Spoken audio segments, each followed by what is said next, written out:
Atención, 3 de la tarde con 18 minutos, atención porque se acercan las elecciones, ¿no? Ciertamente con esta información de Luis Castañeda Locio, que está inmerso, está envuelto en graves denuncias de corrupción, caso Comunicor, en fin, y todo lo que tiene que responder, pero que no aprovecha más bien esas entrevistas para zanjar con estos asuntos. Decía, a propósito de las elecciones, hay un aspecto que no muchas veces o casi nunca se toca, ¿no? Y es el aspecto psicológico, ¿no? El aspecto psicológico del votante, el del votante a la hora de elegir a su autoridad. Muchos, la verdad, y eso es lo triste, en nuestro país no le prestan interés a los comicios, les da igual, simplemente van porque el voto es obligatorio. Otros sí se guían por diferentes aspectos, ya sea la campaña, las promesas, su filiación política, lo que ven en los medios de comunicación, las promesas, como les señalaba. Hay también el tema de la simbología, tiene que ver con el símbolo del partido, con los colores utilizados. En fin, hay tantos factores por los cuales el votante elige a las autoridades, y creo que es muy interesante tratarlos en esta conversación que voy a tener con el doctor Freddy Vázquez. Él es médico psiquiatra, docente de la Universidad Peruana Cayetano Heredia. ¿Cómo le va? Buenas tardes, doctor, Nicolás. bienvenido. Muchas gracias por la invitación a 7.3 y a la Universidad Peruana Cayetano Heredia, que me permite compartir estos conocimientos. Conocimientos o temas que no se tocan, ¿no? Muchas veces simplemente nos dejamos llevar por las cifras, solamente aterrizamos en la campaña, en las estadísticas, y por ahí una sorpresa, ¿no? De algunos candidatos que entran por los palos, en fin. Pero detrás hay un análisis que se tiene que hacer. Yo no sé si los votantes, doctor, usted lo va a responder, hacen también un estudio psicoanalítico de los candidatos. No creo que se llegue a tanto, ¿no? A ese punto. No tanto, pero sí podemos enfocar desde el perfil del votante y el perfil del marquetero electoral que utilizan seguramente a cada postulante, ¿no? Y viéndolo desde el perfil del votante, vamos a ver que el votante peruano es un votante joven. Por la pirámide poblacional tenemos que los chicos que han cumplido 18 o están en 19 o 20 es un buen grupo de personas en donde trabajan los marqueteros electorales. Pero a su vez podemos decir en general que el votante peruano es un poco indeciso, improvisado, de último momento, y que se deja inducir mucho por algunas de las imágenes que ha comentado Nicolás hace un rato, es decir, algunos de los canales de comunicación, dividiéndolos en el auditivo, visual o sensorial, se deja llevar por alguno de ellos. Entonces los postulantes utilizan alguna de estas formas. ¿Utilizan realmente? Las utilizan. ¿Hay esa psicología del político? Totalmente. El auditivo puede ser un discurso, un eslogan. Claro. ¿No? Ahora que acabo de recordar, por ejemplo, el baile del chino, ¿no? ¿Cómo se veía? Ese sería el canal visual, en donde, ¿no? La persona hace una postura, un gesto, etc. No auditivo. Cuando usted señala auditivo es cómo entran las promesas por aquí, cuando le hablan al oído. Lo visual, todo entra por la vista. Ajá. Y el sensorial, que es muy potente, el feeling, la empatía, tratamiento, la química, el que agarre bebitos, el que agarre gente, el que se acerque, ¿no? Que aterrice. Claro. Todos esos aspectos realmente uno los, imagino, de manera inconsciente, los valora. Así es.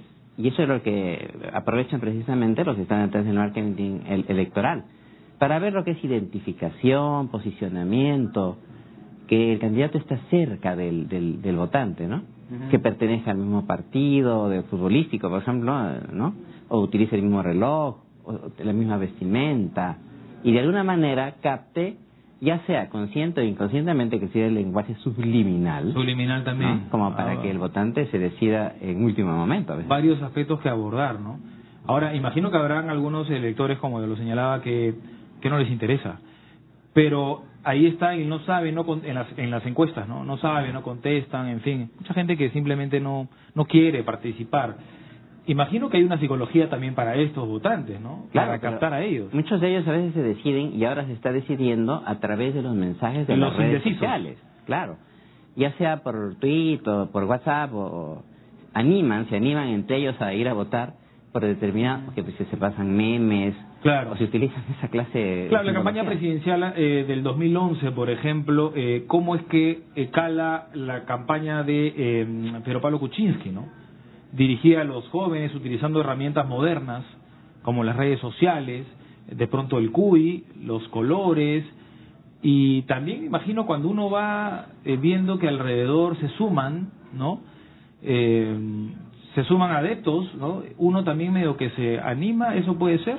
Es claro. como el unirse subirse al coche, como se dice, al triunfo. Exactamente, porque los marqueteros han hecho un focus group.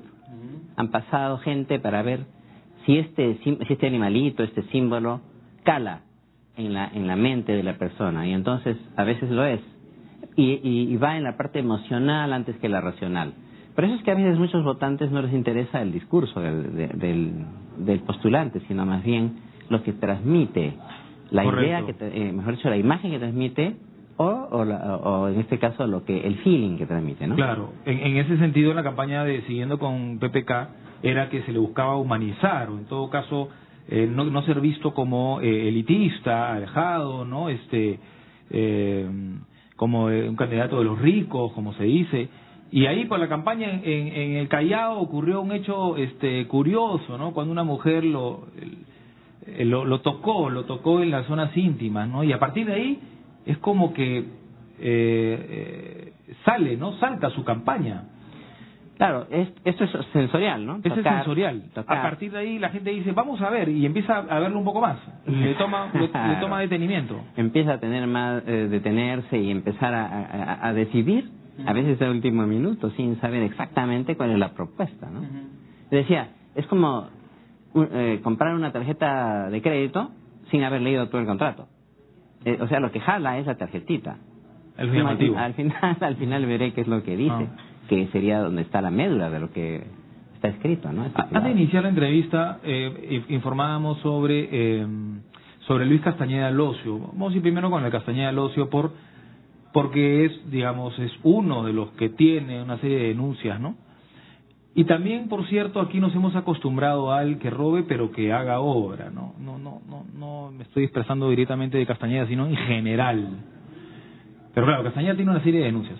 En fin, a lo que voy es, ¿por qué? O sea, ¿por qué no tenemos ese filtro? ¿En qué momento se rompe nuestra ética y nuestra moral? Primero, no hay una buena educación cívica, de valores y principios. Cultura electoral, comicial. No hay, es pobre en nuestro medio.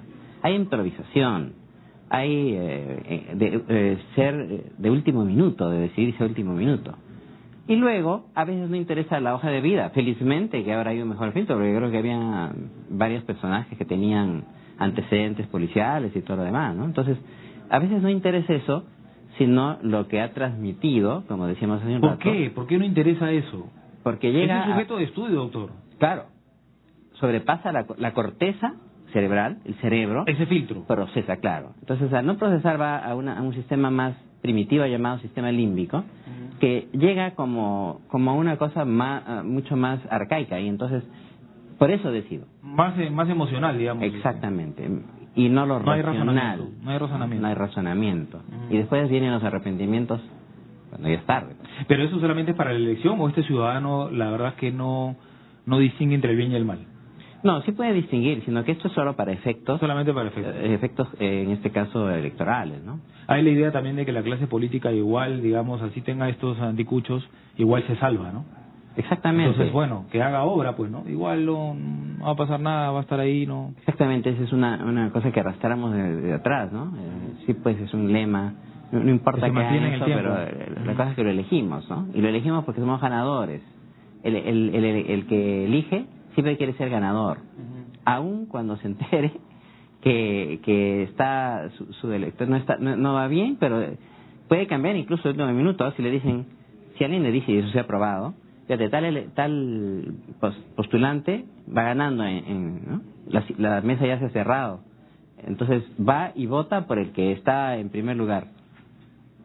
Sí, también. Claro. Se sube al coche. Va ganador, como se dice. Claro. Ahora, un aspecto relacionado al anterior es que el peruano olvida, ¿no? Y olvida o perdona también. Eso tiene que ver con el carácter, eso tiene que ver con la idiosincrasia, con la forma de ser, con las raíces, con los orígenes, ¿sí? Exacto, sí, de perdonar demasiado, de ser muy indulgente y de no procesar lo que se tiene que de alguna manera ejecutar, ¿no? Y un poco masoquista a veces. Somos así, masoquistas a veces. Sí. Vamos a ver la campaña, bueno, ahí está la campaña del PPC, ¿no? Y claro, aparecen algunas simbologías, aparecen también mensajes anecdóticos, curiosos, algunos lindando con la vulgaridad, y es algo que también me sorprende que no tengamos un filtro. Aparecen también los bailes, los colores y todos esos aspectos. Claro, los colores también son muy utilizados por los, claro. Hay colores como el verde, esperanza, el amarillo, fulgurante y de luz, de sol, el rojo, agresivo, ¿no? El azul, de visión profunda, el blanco, de pureza, etc. De pureza, de paz. O sea, son símbolos que son colores que de alguna manera son utilizados también para calar en el inconsciente del votante. Todo eso, las vinchas, las matracas, los gritos, las arengas, todo eso son también elementos que finalmente deciden una votación. ¿Y los medios de comunicación también tienen su parte a la hora de transmitir? Naturalmente, claro, porque si están repitiendo constantemente, esto va de alguna manera haciendo una impronta, un sello en el votante, ¿no? En algún momento se le va a quedar eso. Finalmente, a la hora de decidir, se acordará lo que en el medio de comunicación está escuchando, sea radial o sea visual. Claro. Y ahí cuando, digamos, se unen a las campañas artistas, futbolistas, es decir, gente de pronto admirada. Claro, ese es otro elemento. En la ¿no? otra parte del subirse al coche que estábamos hablando del triunfo, claro, ¿no? Por ejemplo, si fulano de tal es triunfador, ¿no?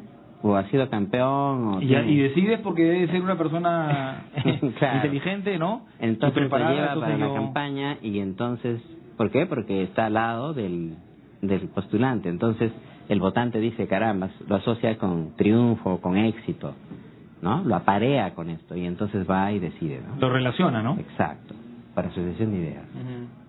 Y justo cuando hablábamos del tema de los medios de comunicación y cómo van mostrando las campañas, a veces se dice, un medio está, digamos, parcializado y solamente pasa este candidato. Las críticas van en el sentido de están reiterando hasta que cale, digamos, ¿no? Y dando las bondades de este candidato, imagino.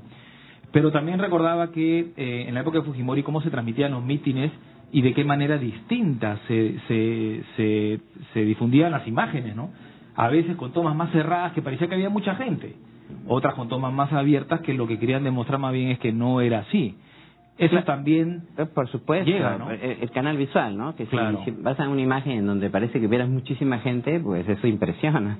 O en algún momento la famosa paloma, ¿no? Que se posó en el brazo de Alan García, si no me equivoco, hace unos años. Bueno, o la vincha, ¿no? Eso siempre son cosas que uno la relaciona con algún votante en especial, ¿no? Que los van a tratar de condicionar tal símbolo con tal candidato, ¿no? ¿Y usted cree, tiene varios años de experiencia, doctor, en la psiquiatría, que hoy en día el Internet, por ejemplo, ayuda mucho o puede también perjudicar ciertamente en una campaña? Las dos cosas, ¿no? Con las redes sociales, en fin, con como decíamos hace un momento, cuando se usa tweet, memes, o Facebook. Los memes como la campaña de la revocatoria, por ejemplo, ¿no? Del no y del sí. Para destruir gente, pues es poderosísimo. Puede uno demoler a una persona con esa... Sobre todo en la gente que utiliza, que es gente joven, ¿no? La tiene más complicado. Entonces los mismos candidatos, porque también ellos están expuestos, ¿no? Totalmente. Es vulnerables a cualquier ataque. Ahora, ¿cómo hacemos, doctor, para evitar, para protegernos de todas estas artes que no necesariamente son buenas artes? Esa es una buena pregunta, porque es volver a la cultura cívica, a valorar el discurso, a ver la profundidad del mensaje que está dando, a ver si cumple. A ser racional, ¿no? Claro, a volverse racional y ver sí, pues, si la persona tiene una propuesta seria. Que se pero eso no podemos lograrlo en este momento. Entonces tendríamos que trabajar en educación, por supuesto, en formación, desde abajo, en valores, en principios, en ética, en moral. Desde la escuela, desde la familia, ¿no? Desde abajo siempre, ¿no? Pero hay que también conocer, ¿no? Y por eso los entes electorales muestran las hojas de vida para que el elector sepa, ¿no? Pero a veces uno le da flojera, entonces ya pasamos al otro asunto, que es, no nos importa muchas veces nuestro país, no nos damos cuenta que nosotros somos los que elegimos y ahí nos arrepentimos, ¿no? Sí, eso es lo que decíamos. Finalmente es como que si nos pusiéramos la soga al cuello. Es decir, elegimos por un candidato por lo que hemos estado comentando, pero finalmente no es el más idóneo, ¿no? Y eso puede ser fatal finalmente, porque después estamos ya arrepintiéndonos. Para luego, de repente, repetir ese Benito de volver a elegir y estar en eso que decíamos, algo masoquista. ¿Y eso es el mal menor, por ejemplo? Siempre se habla del mal menor. Y desgraciadamente el electorado peruano va por el mal menor, ¿no? Eso ya se ha visto en varias ocasiones, sobre todo cuando hay segundas vueltas. O sea, ya uno asume nomás. Asume, claro. Asume, se resigna. Claro, frente a dos posibilidades queda solo. Hace unos días vi una entrevista, les cuento también, doctor, y a nuestros televidentes, a un candidato, una alcaldía, me parece San Miguel, y él decía, vamos a integrar el 105 con los bomberos, con los servicios telefónicos de emergencia. Yo decía, pero este señor o quiere sorprender al elector o es un ignorante, ¿no? Porque eso no se puede, es decir, uno no puede decir vamos a hacer esto porque no depende de él, no depende de San Miguel, ni siquiera depende de Lima, depende de la Policía Nacional y, en fin, de estas instituciones, ¿no? En ese sentido, ¿usted cree que también los candidatos juegan con eso? Claro, en ese aspecto auditivo. En general, sin personalizar, cualquier postulante que quiera dar una idea que finalmente pueda ser descabellada o solamente ilusa, hace ver que el elector puede no estar tampoco muy no está al tanto, no está muy informado, y simplemente esa ilusión cala en él. Claro. Ahora, somos confiados también, ¿no? Porque de pronto vemos a un candidato y decimos, tal vez lo que dice, tal vez dentro de mi ignorancia, lo que dice sí puede cumplirlo. Porque además, entiendo, está avalado por las autoridades que son las que convocan en las elecciones. Entonces, si un tipo dice esto, lo otro, yo le creeré, porque si estaría mintiendo, estaría afuera, ¿no?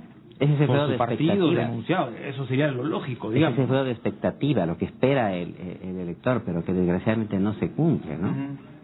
Es más, quiero agregar que también juega el hecho del look, del mostrar un rostro más joven, sí, maquillado, eso pasa bastante, con Photoshop, ¿no? Claro. Y todo eso, ¿no?